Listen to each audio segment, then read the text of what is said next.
आणि माझा PhDचा गणितातला थेसिस जो होता तो पहिला होता शिवाजी विद्यापीठ. आणि माझ्या परीक्षकांना तर असंच म्हटलं की अरे तुम्हाला तर माझ्यापेक्षा जास्त येतं असं तुमचा थेसिस वाटून मला वाटते. त्यांनी आमच्या कुलगुरूंना पत्र लिहिलं, आप्पासाहेब जी पवार म्हणजे राम ताकवल्यांचे सासरे, त्यांना पत्र म्हणजे ते रिपोर्ट लिहिला आणि म्हणाले मीच माझे पब्लिश झालेले पेपर्स पाठवतो, ते कसे आहेत ते तुम्ही सांगा.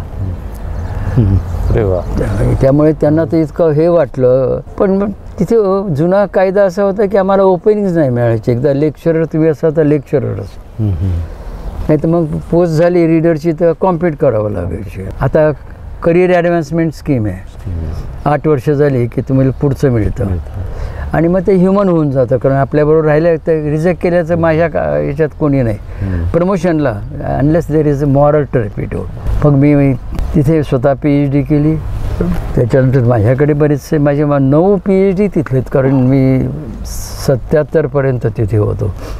71 ते 77 या काळात प्रचंड काम केलं ते, कारण तिथे फक्त गणित गणित गणित एवढंच काम करत होतं. मराठवाड्यात ते माझे नाव बदललेलं नव्हतं.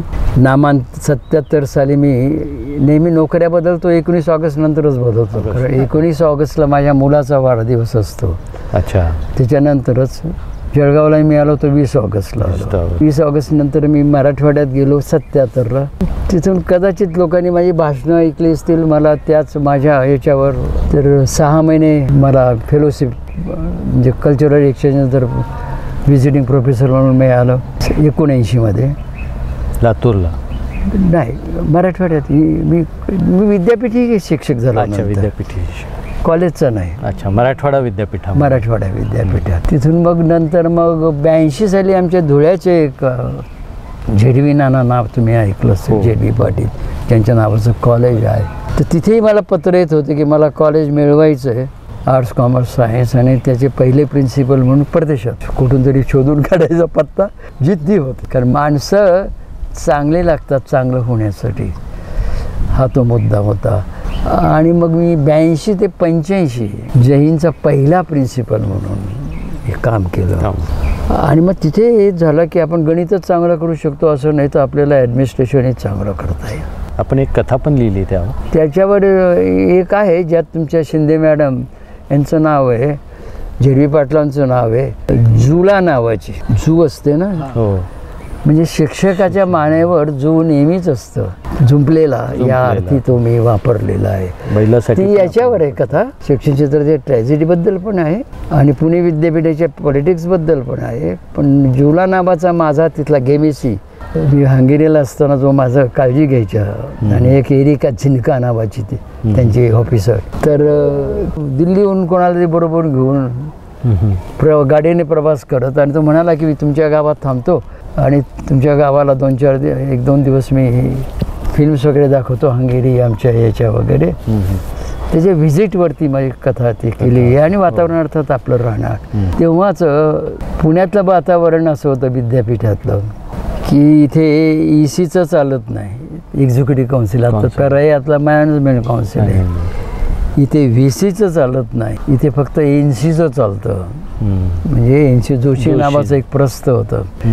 सगळे निर्णय म्हणजे ज्यांचा काही संबंध नाही ते सभासद तरी होते, अगदी बाहेरची माणसं कंट्रोल करतात. ते इज अ ट्रॅजेडी. कारण माझ्या देशातला प्रत्येक माणूस त्याच्यावर जर जबाबदारी दिली तर त्यांनी जबाबदारी स्वतः कन्सल्ट करायचं. तुम्ही कन्सल्टेशनसारखं ते शिकणं असतं.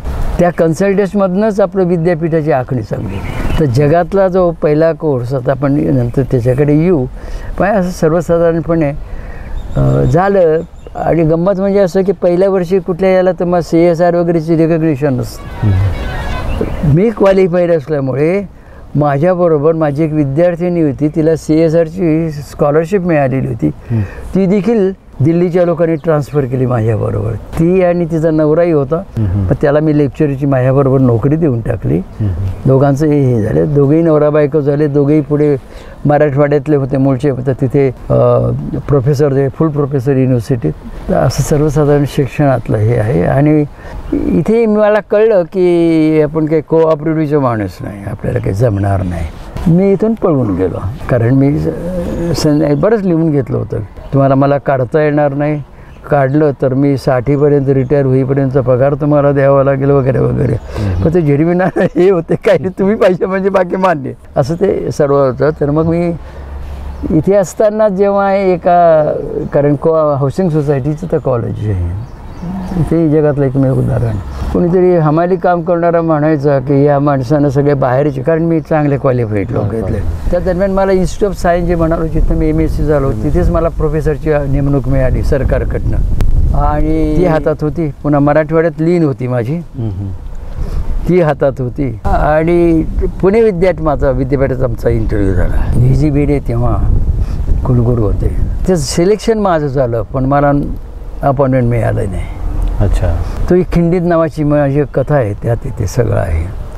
समाजात खालचा जो जसं रेल्वेचं असतं तसं की आपण आत शिरलो, पुढचं स्टेशन आलं की बाहेरचा जो आत यायचा प्रयत्न त्याला येऊ द्यायचं नाही. त्यामुळे त्यांनी मला अपॉइंटमेंट दिली नाही. तर ते खिंडीच तुम्ही वाचा, त्याच्यावर मी काही बोलत नाही. ते अशा माणसाला अपॉइंटमेंट दिली की जो आपल्या देशाचा नागरिक नव्हता, जो अमेरिकेत इंडियाना स्टेटमध्ये पर्ड्यू युनिव्हर्सिटी फुल टाईम होता, परमनंट.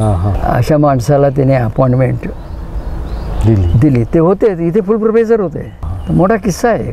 म्हणजे आपल्या देशात नियमांची पायमल्ली विशिष्ट लोकांनी करायचं ठरवलं तर करतायत, कारण मी काम करतो. जेवढ्या विद्यापीठात तुम्ही पाहिलं असेल, तुम्हाला तुम्ही उशिरा आला असेल किंवा सकाळी बरेच लोक, म्हणजे महाराजावर टीका जळगावमध्ये अँटी ॲटमॉस्फिअर असून देखील का झाली नाही, कारण लोक पाहत होतं की सकाळी उठल्याबरोबर हा माणूस इथे येतो आणि आमच्या इस्ट्रीच्या लोकांना छळून 8 नंतर घरी जातो, हे तरी ते पाहत होते. कुठेतरी घामाची किंमत करावी लागते.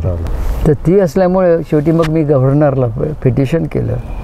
गव्हर्नरने फक्त तेव्हा मला एअर मार्शल लतीफ असते विद्यापीठाला लिहिलं की माझ्याकडे असा अर्ज आलेला आहे, तर कायदेशीर सांगा. मग मला अपॉइंटमेंट आले. म्हणजे त्यांनी एक्सपर्ट कमिटीचाही रिपोर्ट बदलला भिड्यांनी. त्यांच्याकडनं ऑनलाईन घेतलं की याच्याऐवजी इन ॲब्सेन्सिया ते जरी आलेले नसले तर अभ्यंग श्रीराम अभ्यंग मोठे गणितज्ञ आहेत, तर त्याचं निराश राहील. तर त्याला अपॉइंट करा.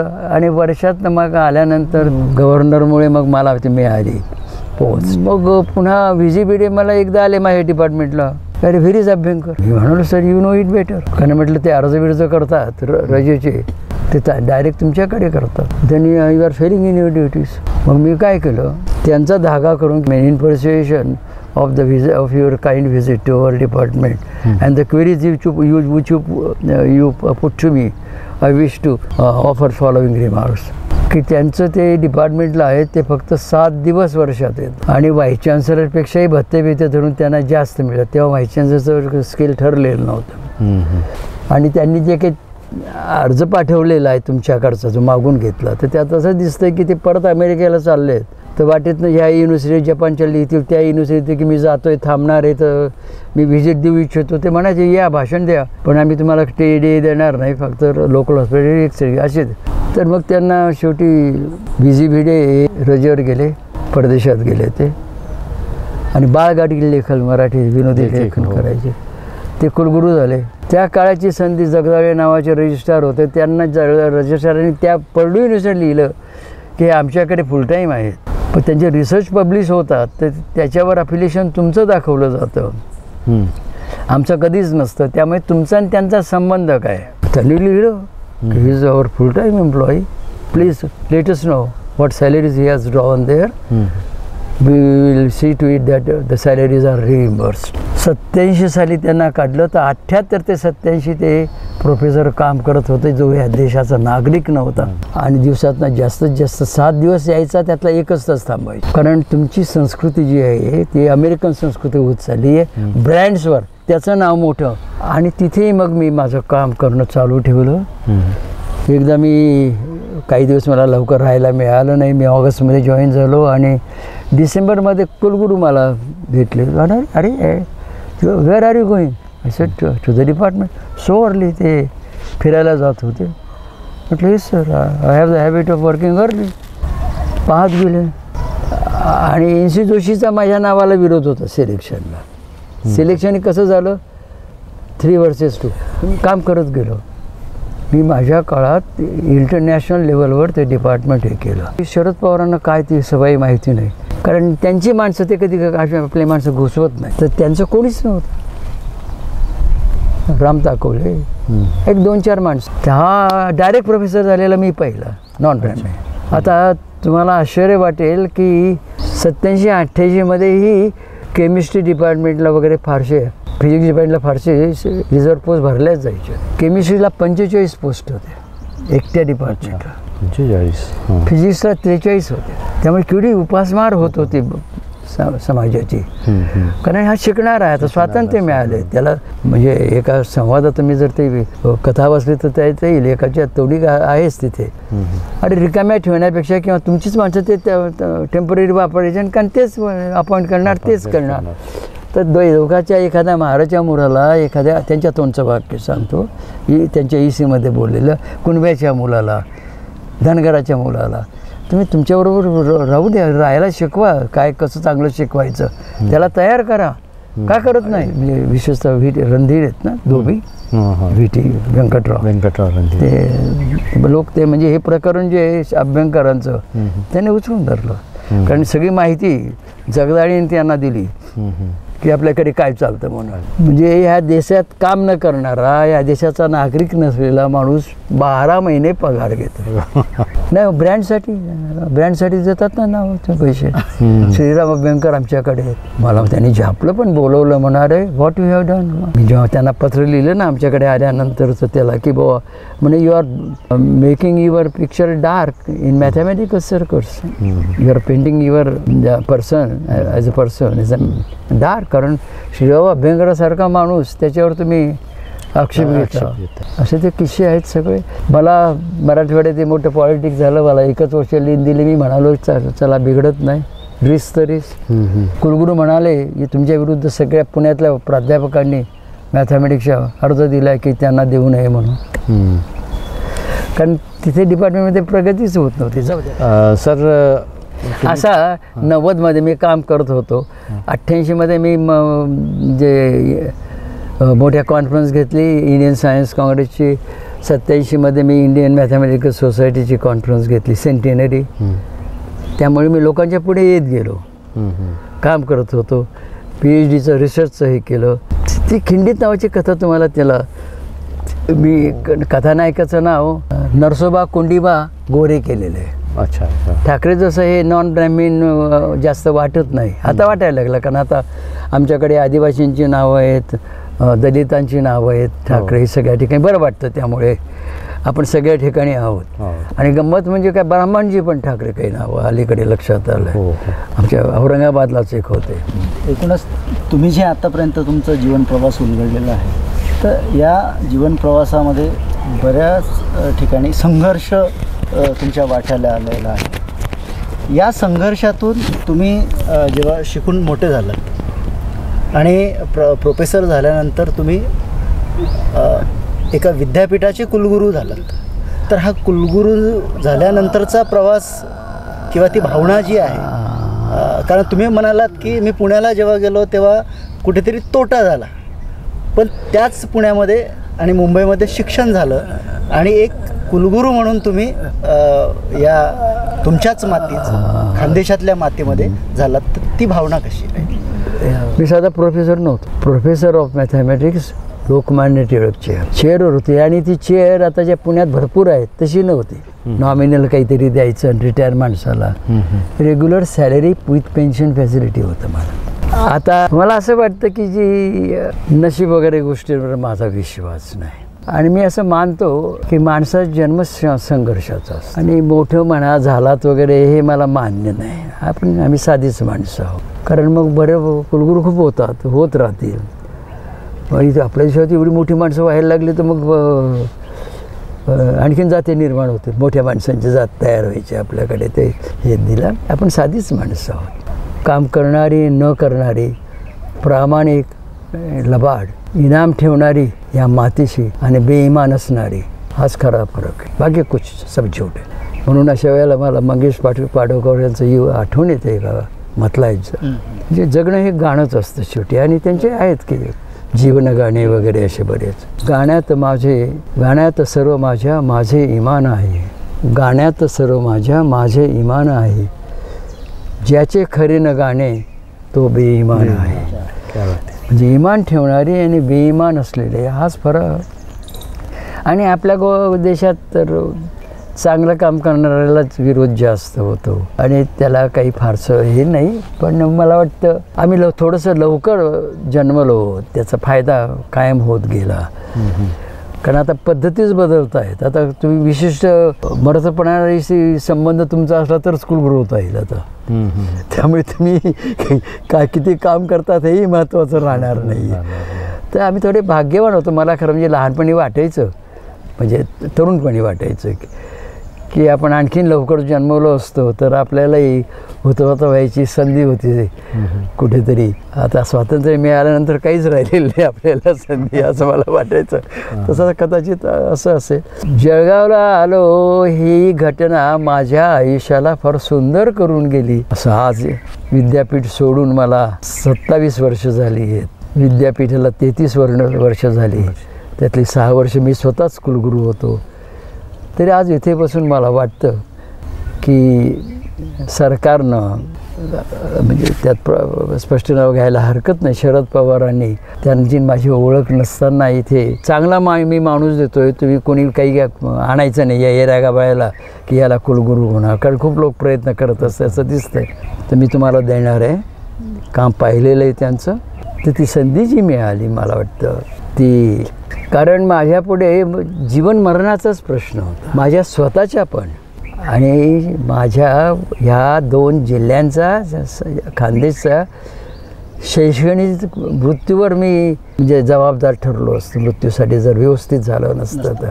आणि सर्वसाधारण माझं आयुष्याचं असं मी सूत्र ठेवलं आहे की आपण काम करत राहायचं आणि माणसांवर विश्वास ठेवायचा. बेईमान माणूस असला तरी त्याला जवळ ठेवायचं. कारण तुम्ही काम करत राहिल्यानंतर बेईमानांचं काहीच चालत नाही. कारण कुठेतरी न्याय हा होत असतो. गावसेन कव असते आमच्या गणितात. उंच सकल ते कुठेतरी म्हणजे असं साधलं जातं जास्त कमी, आणि व्यवस्थित जेव्हा तुम्ही हिशोब घेता तेव्हा कुठेतरी मध्यान्ह काही एवढं वाईट झालं नाही. तर मला स्वतःला वाटतं की काहीतरी चांगलं घडवण्यात आपण प्रामुख्यानं येतो याचा अभिमान वाटतो. आणि मला वाटतं तेव्हाच्या काळचे ते राजकीय लोकही फार मॅच्युअर होते. सहसा मी अँटी काँग्रेस लहानपणापासूनच समाजवाद वगैरेकडे इकडे वळलेलो असल्यामुळे तर माझं फिलिंग ते अँटी असायचं. पण आज जेव्हा सगळं पाहतो तेव्हा वाटतं की काँग्रेस फारच चांगला पक्ष, कारण सगळ्यांना सामावून घेऊ शकणारी त्यात एक काहीतरी आहे, एक विशिष्ट पद्धत, एकच मतप्रभाव. आणि जे पाहतो हे काही मला चांगलं वाटत नाही. शेवटच्या माणसाला एक तो हातापायाने अपंग असेल, त्याला घर नसेल, वेलफेअर स्टेट कशाला म्हणायचं, त्यालाही त्या स्थितीत तुम्ही जगवलं पाहिजे, आनंद देण्याचा प्रयत्न केला पाहिजे. त्याला राज्यकर्ते म्हणतात, त्याला रामराज्य म्हणतात त्यांच्या भाषेत.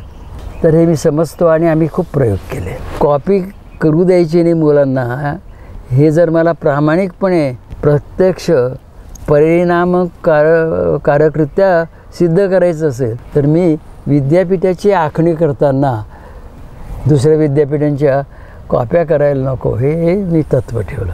नाहीतर आणि सरकारच्या अडचणी होत्या. कोणीही मायबाप नव्हता. तर एक भाग्य की जळगाव जिल्ह्यातले पॉलिटिशियन जे आहेत ते त्यांच्या प्रश्नांच्या बाबतीत जिल्ह्यावर अन्याय होता असं दिसलं की एक होतात.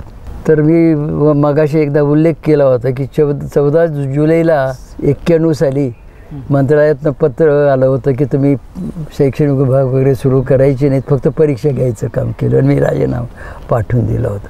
6 महिने त्यामुळे माझी सगळी कामं मागे पडली. कारण आमचं काही सँक्शनच होत नव्हतं. कारण बंद करायचं, हे बंद करायचं विद्यापीठ म्हणाले. ते डिसेंबर 91 मागे काढलं. पण तेव्हा ते बाळासाहेब चौधरी म्हणाले, नाईक सुधाकर नाईक मुख्यमंत्री होते, तुमचं अमरावती बंद नाही पाडलं आम्ही तर म्हणे. इवन सुरेश भाऊ आपलं दादा आहे अरुणभाई, एका आवाजाने त्याने मग मागे काढलं. या पार्श्वभूमीवर आणि पहिली कुदळ आपली 9/11, आपलंही 9/11 मी विनोदाने म्हणतो, अमेरिकेचं 9/11 कशाला आपण अक्षर ठेवायचं. हे विद्यापीठ जे आज होतं त्यातलं 70% माझ्या काळातलं आहे. तर त्या 70% आम्ही ह्या लोकांच्या मदतीने 2.5 वर्षात उभं केलं आहे. म्हणजे नोव्हेंबरमध्ये आम्ही केमिस्ट्री डिपार्टमेंट लाईफ सायन्सेस आपण कॅम्पसवर हलवले होते 95मध्ये. आणि 12 मार्च 1996ला आमचं ऑफिस अमावस्येच्या दिवशी, वाईट अमावस्या होती म्हणतात काहीतरी, मी काही मानत नाही, हलवलं कॅम्पसवर. आणि मी राहायला पण कुलगुरू निवासाला गेलो. सर, तुम्ही कुलगुरू म्हणून तुमची जी कारकीर्द आहे ती दोन्ही दृष्टीने गाजलेली आहे. एक म्हणजे तुम्ही जी रुजवलेली श्रमसंस्कृती या दृष्टीने गाजली, आणि दुसरी जी आहे ती जी आहे तुमच्यावर आरोप, अशा दोन्ही दृष्टीने तुमची कारकीर्द गाजलेली आहे. तर म्हणजे आरोपाच्या बाबतीत एवढं इथपर्यंत आरोप आपल्यावर झालेले आहेत की बा विद्यापीठामध्ये जे कर्मचारी आहेत ते एका विशिष्ट धुळे जिल्ह्यातलेच लावलेले आहे असेही आपल्यावर आरोप झाले. त्यानंतर आपण कोणाचं ऐकत नाही, आपली हुकुमशाही पद्धतीने वागता, असेही आपल्यावर आरोप झालेले आहेत. किंवा ह्या सगळ्या पार्श्वभूमीवर आणि आपल्या याच्यातनं आपण एक समसंस्कृती उभी केली. जी समसंस्कृती आहे त्यामुळे विद्यापीठ आज जे आहे ते नावलौकिक मिळालेलं आहे. कारण एकंदरीत कुठल्याही विद्यापीठाची कुठलीही सुविधा नसताना पायाभरणी करणं हे मोठं चॅलेंज असतं, आणि ते त्यावेळेला तुम्ही स्वीकारलं. आणि त्या काळामध्ये ह्या प्रकारचेही आरोप तुमच्यावर सगळे झाले, आणखी अनेक आरोप झाले. तर आपण याविषयी काय सांगाल? तुम्ही आज जरी स्टॅटिस्टिक्स पाहिलं कोण कोण नोकरीला आहेत तर तुम्हाला दिसून येईल की जळगाव जिल्ह्यातले 70 ते 80% लोक आहेत. खरं म्हणजे मला धुळे जिल्ह्याचं काय का म्हणतात त्याच्यावरच माझा आक्षेप आहे. आणि ही आक्षेप या कारणानं, कारण आपल्याकडे पितृसंस्था पद्धती असल्यामुळं माझा बाप धुळे जिल्ह्यातला म्हणून मी धुळे जिल्ह्याचा. माझं उत्तर असं आहे की माझी माँ आहे ही जळगाव जिल्ह्याची. माझी माँ जळगाव जिल्ह्याची अंमळनेर तालुक्यातली पांढरकाठी असलेल्या शहापूर या गावाजवळची आहे. मी जेवढा धुळ्याचा आहे तेवढाच जळगावचा आहे, पहिली गोष्ट. आणि या संदर्भात मला माझा आत्मचरित्र लिहायचा प्रयत्न करणार आहे मी, पण कठीण दिसतंय मला, कारण कदाचित याच्यानंतर मला हे मिळाली निदान कथा स्वरूपात तरी कथा. जळगावमधला किस्सा असा, आमचे ECचे मेंबर होते पहिल्या ECचे, ते आले, सर तुम्ही कॉपी बंद करू शकलात तरी खूप आहे, पण मी सांगतो तुम्हाला कॉपी बंद करताच येणार. पण आता हे नवं विद्यापीठ आपलं होतं आहे, तर तुम्ही असं करा 50% तुम्ही धुळे जिल्ह्याची ठेवा आणि 50% आमची जळगाव जिल्ह्याची ठेवा. तेव्हा धुळे जिल्हा म्हणजे नंदुरबार, 2 जिल्ह्यांनी. मी त्यांना एवढंच उत्तर दिलं की म्हटलं पहा, त्यांचं नाव घेत नाही, माझे पाय जमिनीवर आहे. हे विद्यापीठ जळगावात असल्यामुळं काय जागा रिकाम्या आहेत, कसे प्रयत्न करायचे, काय करायचं, जळगाव जिल्ह्याचा माणूस जेवढा त्याला लवकर कळेल, जेवढा इफेक्टिव्ह होईल तेवढा धुळे जिल्ह्याचा होऊ शकत नाही. हे नैसर्गिक आहे म्हटलं. त्यामुळे तुमच्या काही याच्यात मला वाटतं 50% मला ठेवताच येणार नाही धुळ्यासाठी. आणि मग तुम्ही असं करा म्हणायचे, रिझर्व्ह कॅटेगरीची आहेत ती भरा आणि उरलेले जे आहेत 50% आमची भरा आणि 50% तुमची भरा. फार म्हणजे हे अनुभवच आहेत ना, हे लिहिले पाहिजेत. अरे म्हटलं किती तुम्ही सोपं काम करून टाकलो म्हटलं माझं. त्यांचं नाव येत होतं त्यांना पटकन, दादासाहेब बापूसाहेब आपण जे काय म्हणतो ते, पण मी मुद्दाम येऊ देत नाही.